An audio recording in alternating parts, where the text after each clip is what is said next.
네, 잘 쉬었습니까?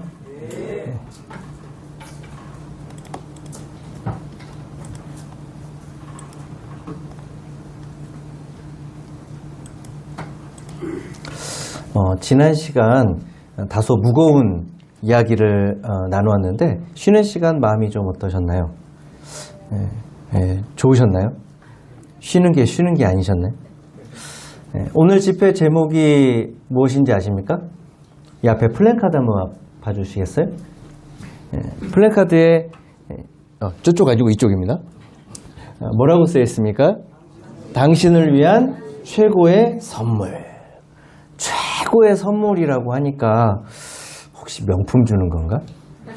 돈 주는가? 여기는 참석만 하면 막 돈도 주고 선물도 주고 그런 곳은 아닙니다. 교회죠.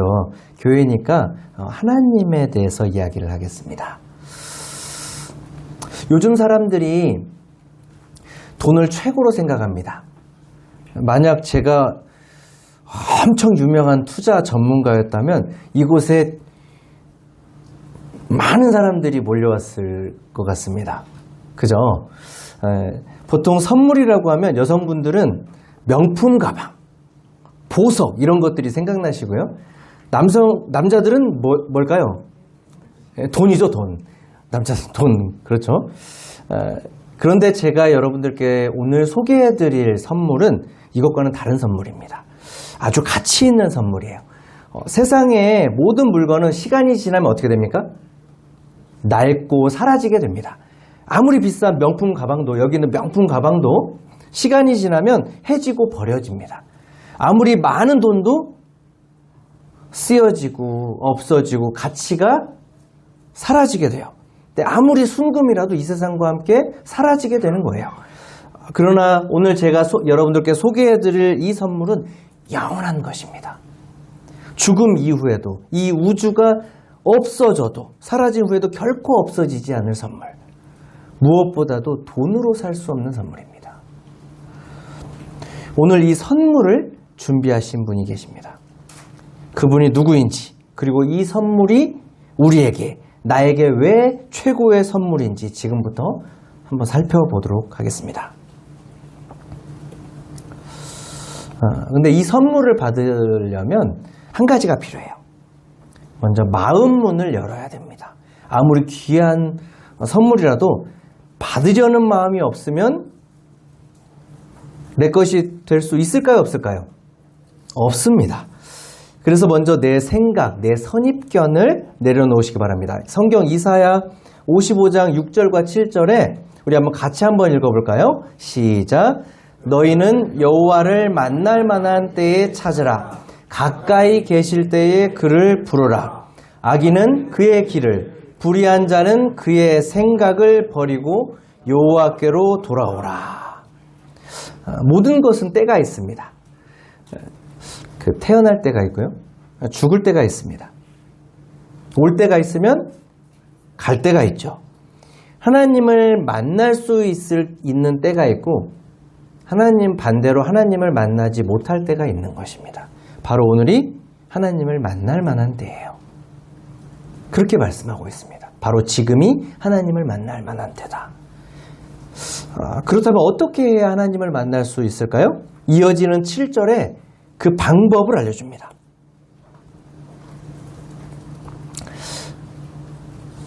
7절에 뭐라고 말씀하고 있습니까?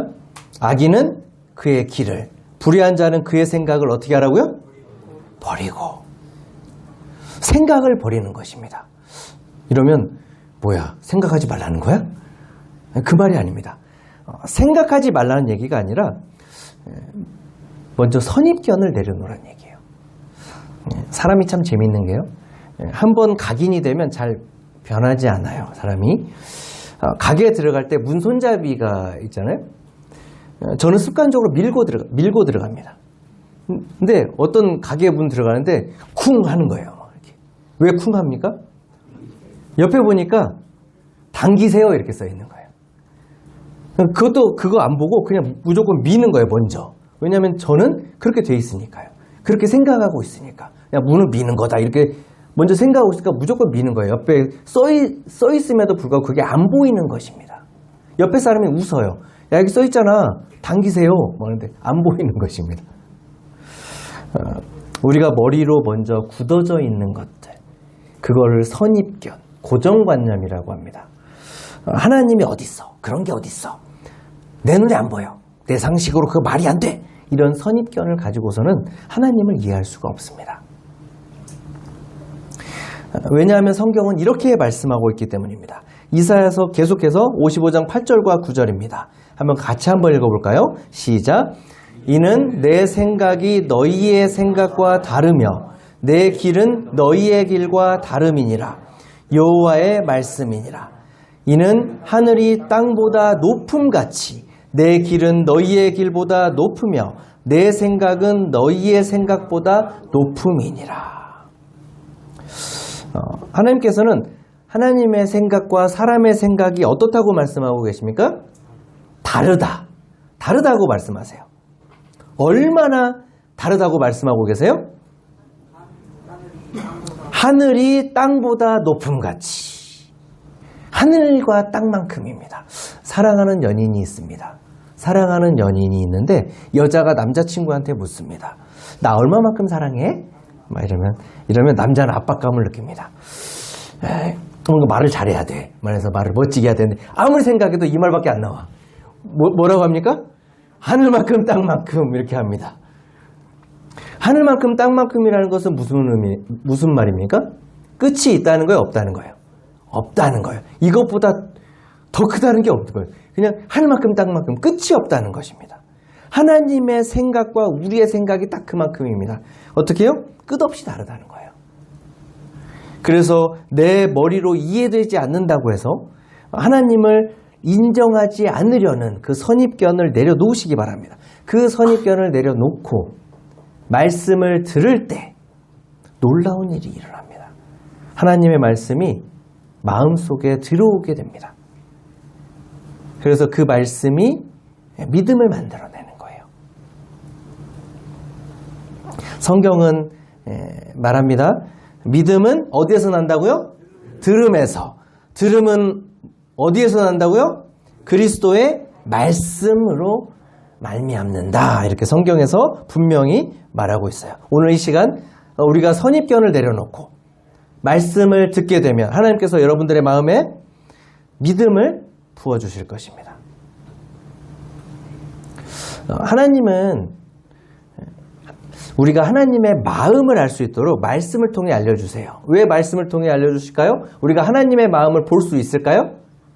없습니다. 옆에 친한 평생 같이 산 남편과 아내의 마음도 몰라요. 10길 물속은 알아도 한 길 뭐를 모른다고요? 사람 마음을 몰라요. 사람 마음도 모르는데 어떻게 하나님 마음을 알 수 있을까요? 그래서 성경에 하나님께서 하나님의 마음을 알려주세요. 하나님의 마음은 이것입니다. 다 같이 한번 읽어볼까요? 시작. 하나님은 모든 사람이 구원을 받으며 진리를 아는 데에 이르기를 원하시느니라. 하나님은 모든 사람이 구원받기를 원하십니다. 모든 사람 가운데 여기 있는 사람이 들어갈까요? 안 들어갈까요? 들어갑니다. 포함돼요. 당연히 포함됩니다. 하나님은 여기 계신 모든 분들이 무엇 받기를 원하십니까? 구원받기를 원하십니다. 그렇다면 왜 구원이 필요할까요? 우리가? 성경은 우리 사람을 진단합니다. 사람들을 향해서 이렇게 말해요. 모든 사람이 뭐를 범했다고요? 죄를 범했다. 죄를 지었다. 그래서 하나님의 영광에 이르지 못한다. 이렇게 선언하고 있어요. 하나님의 영광에 이르지 못한다는 것은 무엇이냐면 하나님께 갈 수 없다는 거예요. 하나님께 가면 죄의 심판을 받게 되니까 하나님께 갈 수가 없다는 거예요. 여기 그림 보이십니까? 죄인이 있습니다. 죄인이 있고 거룩하신 공의의 하나님이 계십니다. 자, 그런데 죄인과 공의의 거룩하신 깨끗하신 하나님 사이에 무엇이 있습니까? 죄가 있어요. 그래서 못 가는 것입니다. 내 죄 때문에 갈 수가 없는 거예요. 남의 죄 때문에 갈 수 없는 게 아니라 나의 죄 때문에 갈 수 없는 것입니다. 전 시간에도 말씀드렸죠. 한 번 죽는 것은 사람에게 정해진 것이 그 후에는 무엇이 있다고요? 심판이 있다고 분명히 성경은 경고하고 있습니다. 하나님 앞에 모든 사람이 죄가 있고 그 죄에 따라서 심판을 받게 될 때가 있다는 것입니다. 이것이 우리 모든 사람이 구원이 필요하다는 이유예요. 구원은 다른 말로 구출이라고 합니다. 구출. 어떨 때 구출이 필요합니까? 내가 스스로 빠져나올 수 있으면 구출이라고 이야기하는 것입니까? 아닙니다. 보통 깊은 물에 빠졌거나 불길 속에 갇히는 상황일 때 그때 구출이 필요하다고 하잖아요. 내가 스스로 나올 수 있으면 그런 말을 안 하잖아요. 초등학교 때 제가 그때는 국민학교였죠. 국민학교 때 말바위 근처에서 수영을 했었습니다. 말바위 아시는가요? 남원 분들, 나이 드신 분들은 아십니다. 말바위. 수영을 잘 못하는데 그날따라 호기롭게 객기를 부려서 깊은 곳에 갔어요. 근데 수영을 잘 못하는데 간 거예요. 앞으로 가려고 하니까 갈까요? 못 갈까요? 못 갑니다. 근데 뒤로 가려고 했더니 못 가는 거예요. 너무 많이 왔어요. 빠져 들어가는 거예요. 너무 무서워요. 지금도 물속에 들어가면 수영을 배워가지고 물에 뜨고 수영을 할 줄 아는데도 불구하고 그때 기억이 있습니다. 물속에 딱 들어가면서 나오고 하는데 이러고 죽는구나 이런 생각을 했어요. 근데 그 바로 옆 조금 얼마 떨어지지 않는 몇 미터에 고등학생 정도 되는 형이 있었어요. 그래서 살려줘 이런 말을 했던 것 같아요. 말도 제대로 못했어요. 근데 그 형이 와서 저를 건져내줬던 거예요. 그래서 제가 살았거든요. 그리고 그 형한테 엄청 혼났습니다. 엄청 혼났어요. 형이 뭐라고 했냐면요. 그 형이 아직도 기억이 나요. 너 다음부터 여기서 수영하면 너 나한테 걸리면 너 죽는다. 이렇게 했어요. 우리 모두 그런 상황입니다. 사람이 스스로 죄에서 빠져나올 수 없어요. 죄를 해결할 수가 없습니다. 그런 상황이에요. 죄로 인해서 심판받을 수밖에 없는 상황이에요. 절대적인 도움이 필요한 상황. 그런데 바로 이 상황에서 하나님이 놀라운 일을 하신 거예요. 그런데 이렇게 말씀을 드리면 이렇게 질문하는 사람이 있습니다. 아니 하나님이 우리를 사랑하시면 그냥 우리를 죄 없다고 하시면 안 돼요?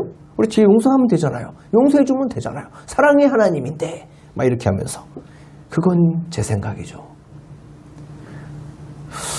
그러면 될까요?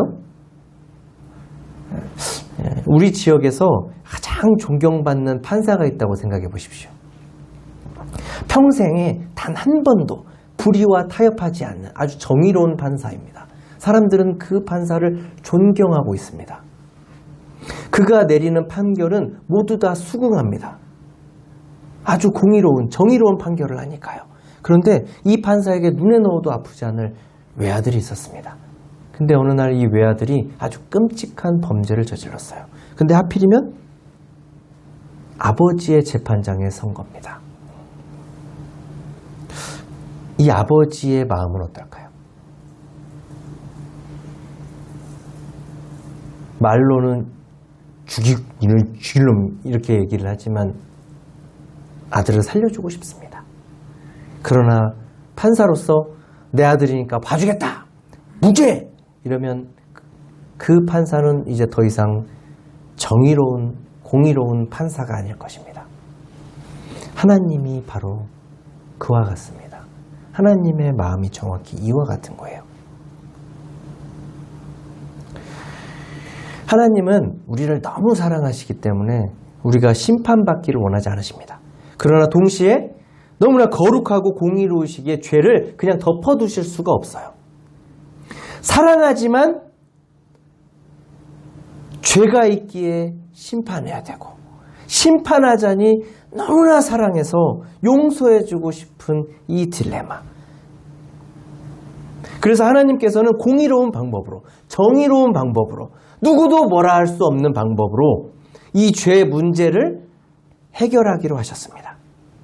사람들의 죄는 자기 스스로 완전히 해결할 수 없었으니까요. 하나님께서 직접 그 방법을 준비하셨어요. 그것이 바로 예수님을 보내는 것이었습니다. 예수님이 태어나실 때 하나님께서 이렇게 말씀하셨습니다. 아들을 낳으리니 이름을 예수라라. 이는 그가 자기 백성을 그들의 죄에서 구원할 자이라 이심이라 하니라. 예수님을 누구로 소개하고 있습니까? 구원자, 죄에서 구원할 자. 어떤 죄에서요? 그들의 죄에서. 자기 백성을, 사람들의 내 죄를 위해서, 내 죄를 구원하시기 위해 예수님을 보내주셨다는 것입니다. 다른 말씀에서는 예수님을 뭐라고 소개하고 있냐면 이는 내 사랑하는 아들이요 내 기뻐하는 자라 하고 하나님을 자신의 아들로 선언하셨어요. 말씀하셨어요. 하나님의 아들이신 예수님은 우리를 어떻게 구원하셨을까요? 예수님이 이 땅에 태어나시기 전에 하나님의 법에 죄를 없애기 위해 주신 것이 속죄 제사입니다. 속죄 제사가 뭐라고요? 이 앞에 써 있습니다. 뭐라고 써 있습니까? 죄값을 치르는 제사. 그림에 색깔 있는 옷을 입은 사람 보이십니까?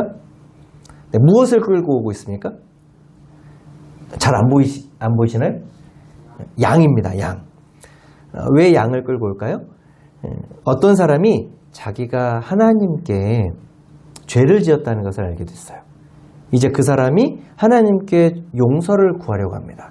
그러면 먼저 어디 아픈 데 없는 깨끗한 흠이 없는 좋은 양을 이제 끌고 옵니다. 그리고 여기 보이는 흰 옷을 입은 제사장에게 그 앞으로 오는 거예요. 지금 보이는 이곳은 하나님께 제사를 드리는 곳입니다. 하나님께 제사를 드리는 곳을 성소라고 했습니다. 아무 데서나 하나님께 제사를 드릴 수 없었어요. 이 양을 성소로 데리고 와서 이제 제사장 앞에 섰습니다. 그리고 제사장 앞에서 자기의 손을 이제 양의 머리에 얹습니다. 이것을 안수라고 합니다. 놓을 안자, 손수자에서 손을 놓는다 이런 의미예요. 그러면 이 사람의 죄가 양에게 전달된 것으로, 옮겨진 것으로 하나님께서 보십니다. 이제 이 사람의 그 죄는 있을까요? 없을까요? 없습니다. 희생양. 여기에서 희생양이라는 말이 나왔어요. 우리가 흔히 쓰잖아. 희생양, 희생양으로 삼았다. 이런 말 쓰지 않습니까? 그리고 그 양을 끌고 온 이 사람이 양의 목에 칼을 그어서 이 양이 피를 흘리고 죽게 됩니다. 그리고 이 양을 제단에 올려 불태워 올려드립니다.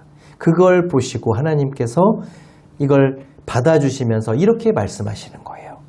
그래, 원래는 네가 지은 죄 때문에 바로 네가 죽어야 하지만, 그 죄로 인해서 네가 죽어야 하지만 저 양이 너를 위해 죽었다.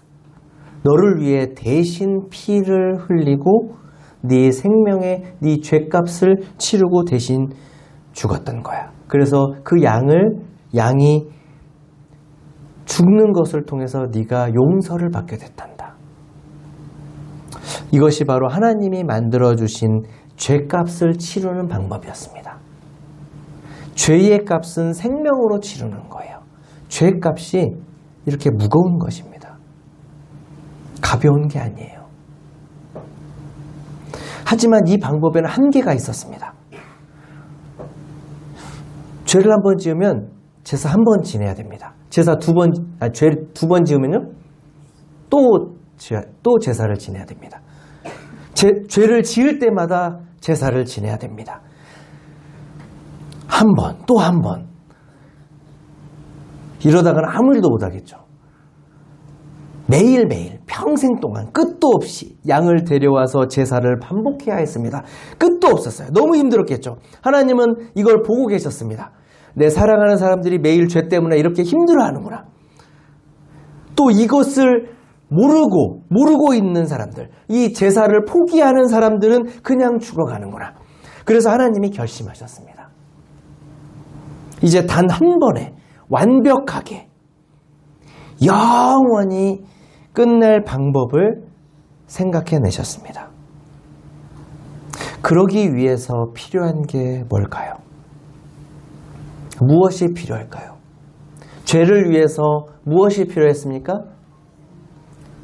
나의 죄를, 이 죄 지은 사람을 위해서 대신 피를 흘릴 희생양이 필요했습니다. 희생양.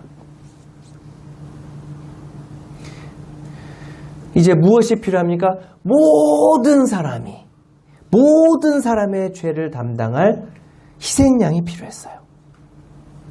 이 세상에 사는 모든 사람들, 이전에도 살았고 지금도 살고 있고 앞으로 살게 될 모든 사람들의 죄를 짊어질 희생양.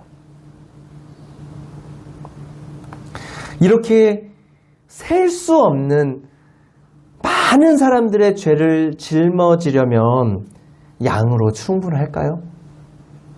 동물로 될까요? 안 됩니다. 뭐가 있을까요? 모든 사람의 죄를 짊어질 희생양으로 가능한 게 뭐가 있을까요? 우리 사람의 생각으로는 생각할 수가 없어요.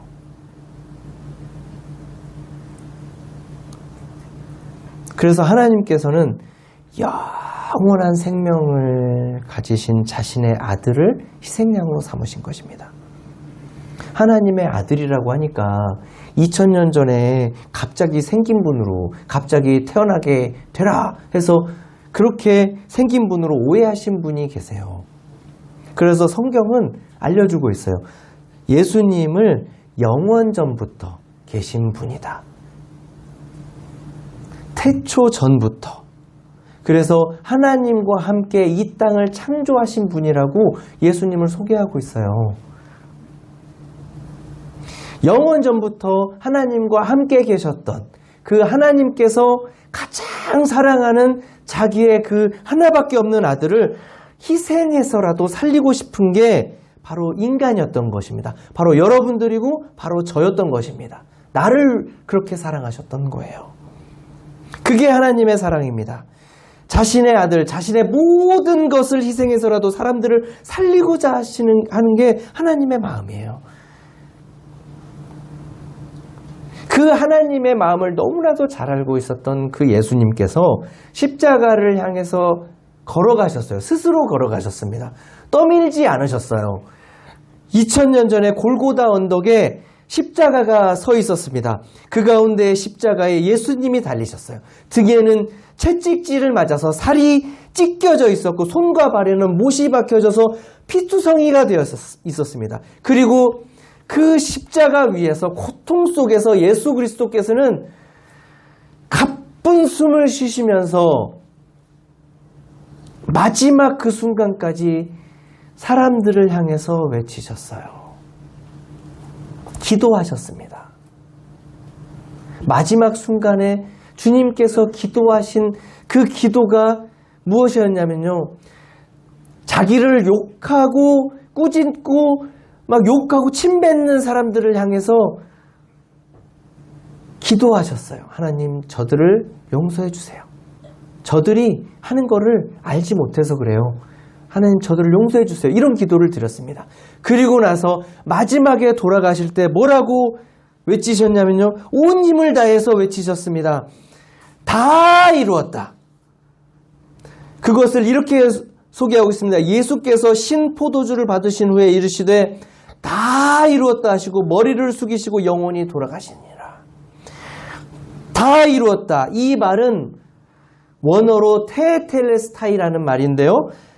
이 성경이 기록된 말이 헬라어입니다. 이 테텔레스타이라는 말의 의미는 뭐냐면 상인들이 그 당시에 빚을 지었을 때 이렇게 쓴 영수증이에요. 근데 이것을 쓰면은 완납됐다. 다 갚았다. 이제 값을 다 치렀기 때문에 빚이 없다. 이런 말이에요. 여러분들 이 순간 예수님이 외치신 이 말씀은 바로 저와 여러분들을 향한 선언이었어요. 당신의 죄값이, 내 죄값이 완납되었다. 다 갚았다라는 겁니다. 이제 내가 갚아야 될 죄값이 있다 없다? 없다는 거예요.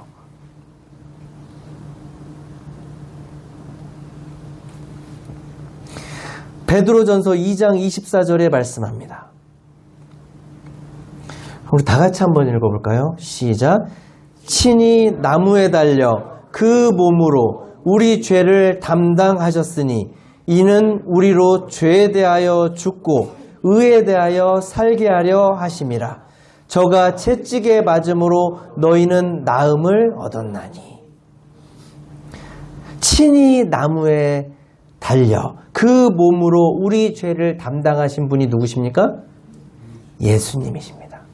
예수님께서 친히 나무에 십자가에 달리셔서 그 몸으로 무엇을 담당하셨습니까? 우리 죄. 따라해 보시겠습니까? 내 죄. 내 죄.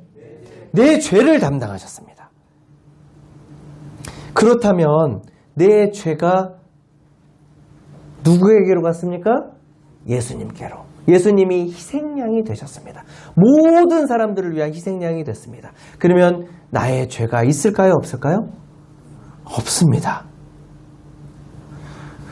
하나님께서 나의 모든 죄가, 사람의 모든 죄가 예수님께로 옮겨진 것이라고 보시는 것입니다. 하늘에서 이것을 보시면서 사람들의 모든 죄가 하나님께로 옮겨진 것이라고 보시는 거예요. 예수님께서 우리의 모든 죄를 짊어지고 그 죄의 값을 치르신 것입니다. 이제 사람은 의로운 거예요. 의롭다는 것은 뭐냐면 죄가 없다, 깨끗하다 이런 뜻이에요. 이것을 놀랍게 보여주는 글자가, 이걸 정말 잘 보여주는 한자가 오를 의자입니다. 한자는 뜻글자예요. 뜻글자는 아무렇게나 만든 것이 아닙니다. 의미가 있어야 됩니다. 의미가 맞아야 돼요. 이게 납득할 만한 것이 돼야 됩니다. 근데 정말 이 오를 의자는 성경의 이 하나님의 말씀을 너무나도 잘 표현해 주는 거예요. 오를 의자를 반으로 나눠보면요, 그 위에는 양이라는 글자가 있습니다. 위에 있는 글자가 이 모습이 양자예요. 그리고 그 밑에 나자입니다. 나를 뜻하는 글자예요. 양이 나를 위에서 감싸고 있는 것입니다. 그게 오를 의자입니다. 하나님께서 나를 보실 때 내 위에 희생양 되시는 예수님께서 나를 감싸고 계시니까, 위에 하나님께서 나를 보실 때 나를 보실까요? 나의 죄를 보실까요? 하나님? 아니면 희생양이신 예수 그리스도를 보시는 것일까요? 희생양이신 예수 그리스도를 보시는 것입니다. 희생양이신 예수 그리스도께서 나를 감싸고 계시는 거니까요. 그래서 하나님께서 나를 보시면서 의인이다, 깨끗하다, 이렇게 보신다는 것입니다. 이제 하나님께서 나를 보실 때 나를 보시는 게 아니라 나를 구원하신 예수 그리스도를 보시는 거예요. 그래서 죄가 해결된 자, 구원받은 자로 보시는 것입니다. 그런데 여러분, 예수님께서 십자가에 달려 돌아가신 것으로 모든 것이 끝났다면 우리에게는 아무런 희망이 없습니다. 그러나 예수님은 죽음으로 끝나지 않으셨어요. 예수님은 사람이 아니셨어요. 그것을 어떻게 확신할 수 있냐면 예수님이 부활하셨기 때문에 그렇습니다. 부활이라는 말이 무슨 말입니까? 죽었다가 다시 살아나는 것입니다. 죽었다가 다시 살아나서 다시 죽은 게 아니고, 죽었다가 다시 살아나셔서 지금도 살아계십니다. 하늘에 계세요. 예수님의 제자들을 잠깐 생각해 보겠습니다. 예수님이 십자가에 달리실 때 예수님의 많은 제자들이 도망갔어요. 문을 걸어 잠그고 두려워 떨고 있었습니다. 그런데 며칠 후에 그 겁장이었던 이 제자들이 밖으로 나와서 담대하게 외칩니다. 뭐라고 외치는지 아십니까? 예수가 다시 살아나셨다. 예수님이 다시 살아나셨다. 그리고 이것을 말하지 말라고 위협하는 사람들에게 아니다, 진짜다, 나는 그것을 말할 수 있다 하면서 계속해서 그것을 말하다가 순교를 해요. 돌에 맞아 죽기도 하고 십자가에 거꾸로 달려서 죽기도 하고. 겁쟁이였던 이들이 불과 며칠 만에 왜 이렇게 바뀌게 된 것일까요? 무엇이 이들을 변하게 했습니까? 바로 그들이 부활하신 예수님을 만났기 때문에 그래요. 성경에서 말하고 있습니다.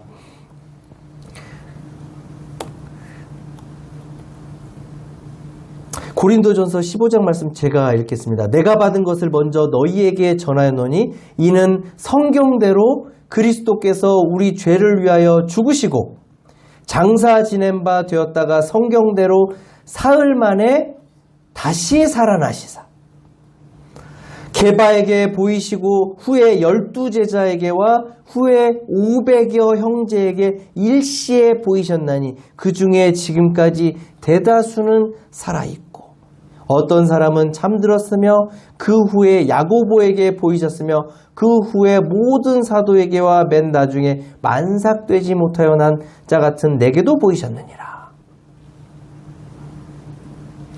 부활하신 예수님을 만난 사람들이 이렇게 많아요. 목록이 나오고 있습니다. 게바라는 제자에게 12제자에게 500명이 있는 상태에서 예수님이 부활하신 예수님이 나타나신 것입니다. 그리고 그 중에 500명 중에 지금 이 성경을 쓰고 있는 이 당시까지, 이 당시가 AD 55년이에요. 예수님이 돌아가신 지 20년, 30년이 지난 다음이었어요. 그러니까 예수님, 부활하신 예수님을 만났던 사람이 아직 살아있었다고 얘기를 하는 거예요. 이 성경을 기록하고 있는 이 당시에도 예수님을 만난 사람들이 살아있다고요.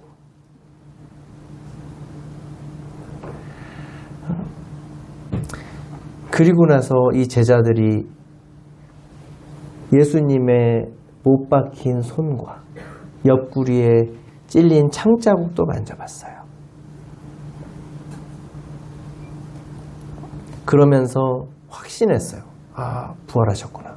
이분은 하나님의 아들이시구나. 그걸 믿게 된 거예요. 이 겁쟁이 제자들이 부활하신 예수님을 만나고 나서 변했습니다. 목숨을 잃는 한이 있더라도 이 부활하신 예수님을 전하고자 그들의 삶을 헌신했던 거예요. 이것이 바로 부활이 역사적인 사실이라는 것을 보여주는 강력한 증거예요. 세상에 부처님, 공자님, 모하메드, 예수님에서 세계 4대 성인이라고 합니다. 훌륭하신 분들이죠. 그런데 부처님과 공자님, 모하메드는 무덤이 있어요. 하지만 예수님은 무덤이 있을까요? 없을까요? 없습니다. 왜 없을까요? 그분은 죽었다가 다시 살아나셨기 때문에 그렇습니다. 다시 죽지 않으셨습니다. 로마서 1장 4절에 죽은 자들 가운데서 부활하사 능력으로 하나님의 아들로 선포되셨으니 곧 우리 주 예수 그리스도시니라. 죽은 자들 가운데 부활하신 것을 통해서 예수 그리스도께서 누구라고 증거하신 것입니까? 하나님의 아들이라고 선포하시고 증거하신 것입니다. 그렇다면 예수님께서 이루신 이 놀라운 구원을 우리는 어떻게 받을 수 있을까요? 성경은 아주 명확하게 답을 주십니다. 에베소서 2장 8절입니다. 우리 다 같이 한번 읽어볼까요? 시작. 너희가 그 은혜를 인하여 믿음으로 말미암아 구원을 얻었나니 이것이 너희에게서 난 것이 아니요 하나님의 선물이라. 행위에서 난 것이 아니니 이는 누구든지 자랑치 못하게 하려 함이니라.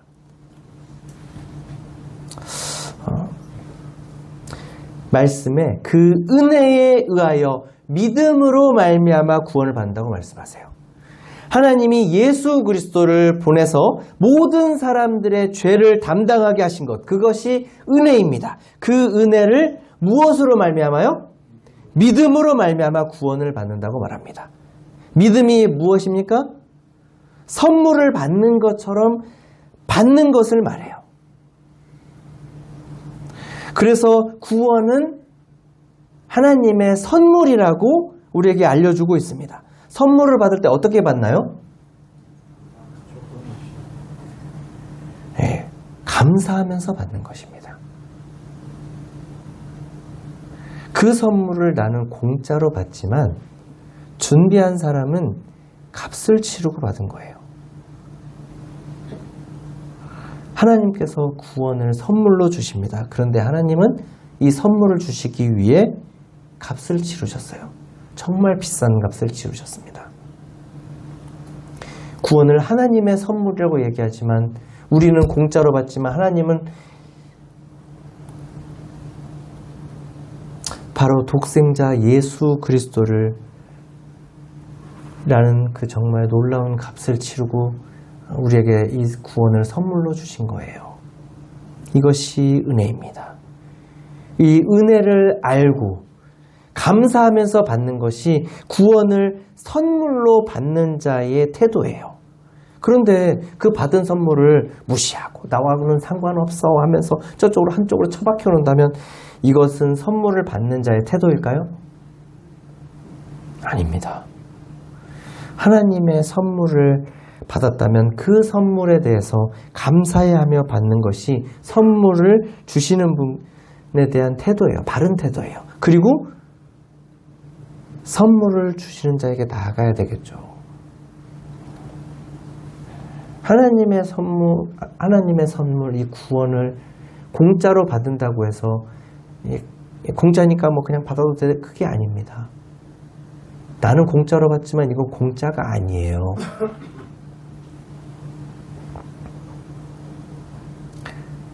정말 귀한 것을 선물 받았던 적 있습니까?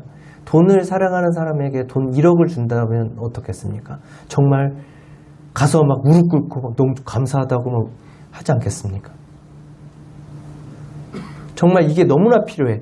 나는 나한테 이 직장이 너무나 필요해. 나 이거 없으면 굶어 죽을 거야. 근데 은혜로 취업을 하게 해줬을 때 그것에 감사한 마음을 가지면 어떻게 합니까? 그래 뭐 이렇게 하실 겁니까? 아니면 정말 가서 너무나 감사하다고 그 마음을 표현하면서 그렇게 허락해 준 분한테 너무나 감사하다고 너무나 감사해요. 이 은혜를 어떻게 할까? 이렇게 하지 않겠습니까? 이게 바른 자세 아닐까요? 그 가치를 알게 되면 그에 따라서 행동하게 됩니다. 그 가치를 잘 알고 받아들일 때 하나님은 그 가치를 알고 받아들인 사람에게 구원을 선물로 주십니다. 그 선물을 내 것으로 받는 자에게, 남의 것이 아니라 바로 나를 위해서 그러셨구나. 그 내 것으로 받아야, 그 선물을 내 것으로 받아야 내 것이 되는 거예요.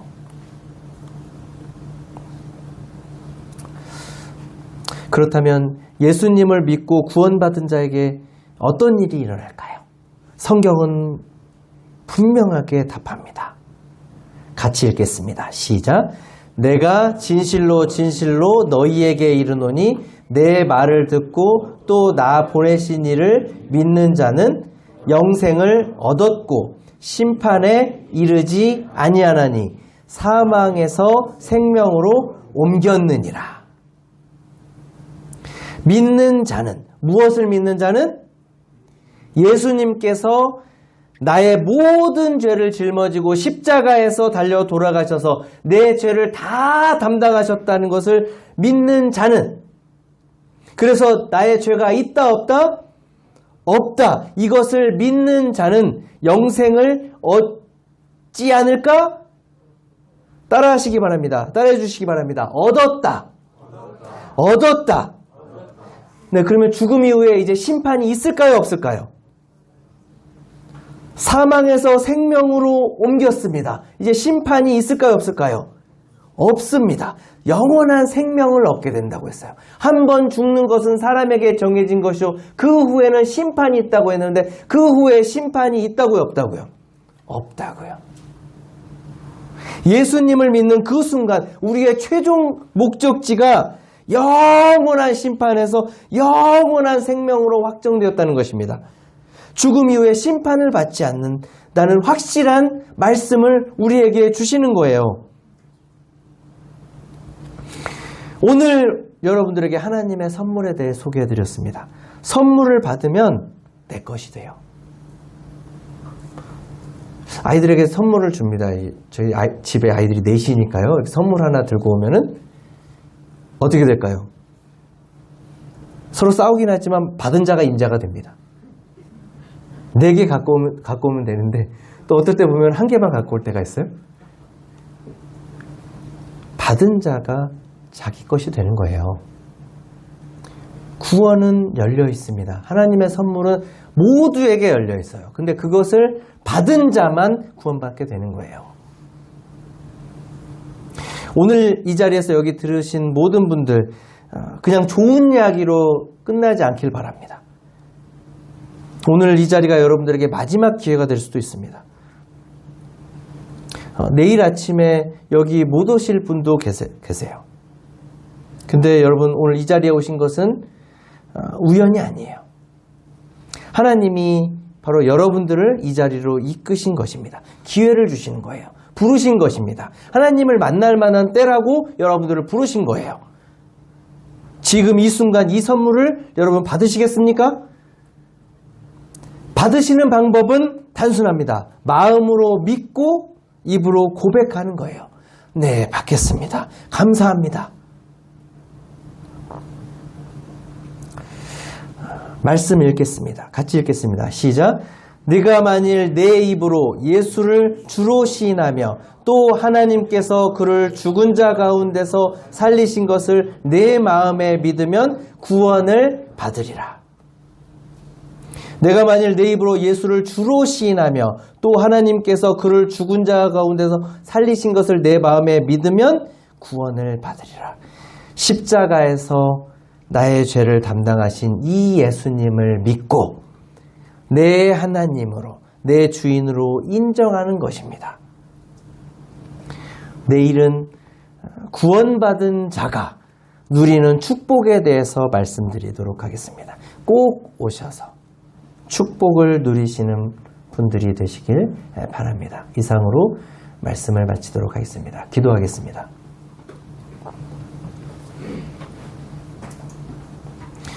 하나님, 오늘 이 시간 2시간을 통해서 사람이 하나님 앞에 죄인이었지만 죄의 값을 치러야 했지만 하나님의 사랑으로 하나님의 하나밖에 없는 예수 그리스도를 희생양으로 삼아주셔서 모든 사람의 죄를 짊어지고 십자가에서 모든 피를 흘려주셔서 돌아가심으로 인해서 저희들의 죄를 담당하신 그 하나님의 사랑에 대해서 들었습니다. 여기 계신 이 모든 분들이 아직 하나님을 믿지 못한 이 예수님의 사랑을 믿지 못한 구원받지 못한 사람들에게 마음에 믿을 수 있는 마음을 주시고 열린 마음으로 들려진 이 말씀을 통해서 하나님의 복음을 믿을 수 있도록 그 믿음을 주시기를 간구를 드립니다. 이 들려진 말씀 가운데 이들의 마음이 열려져서 아멘, 제가 하나님 앞에 죄인입니다. 제가 지금까지 하나님 앞에 잘못된 삶을 살았습니다. 이제 하나님께 돌아옵니다. 그러면서 하나님의 복음을, 하나님의 구원의 선물을 받을 수 있도록 이들의 영혼을 주님께 의탁을 드립니다. 이들이 하나님을 믿고 구원받았다 고백하며 하나님의 놀라운 구원의 선물을 소유한 자 되기를 주님께 간절히 기도를 드립니다. 이 시간 말씀해 주셔서 감사를 드립니다. 이 모든 기도를 예수 그리스도 이름으로 올려드립니다. 아멘. 네, 2시간 동안 고생 많으셨습니다.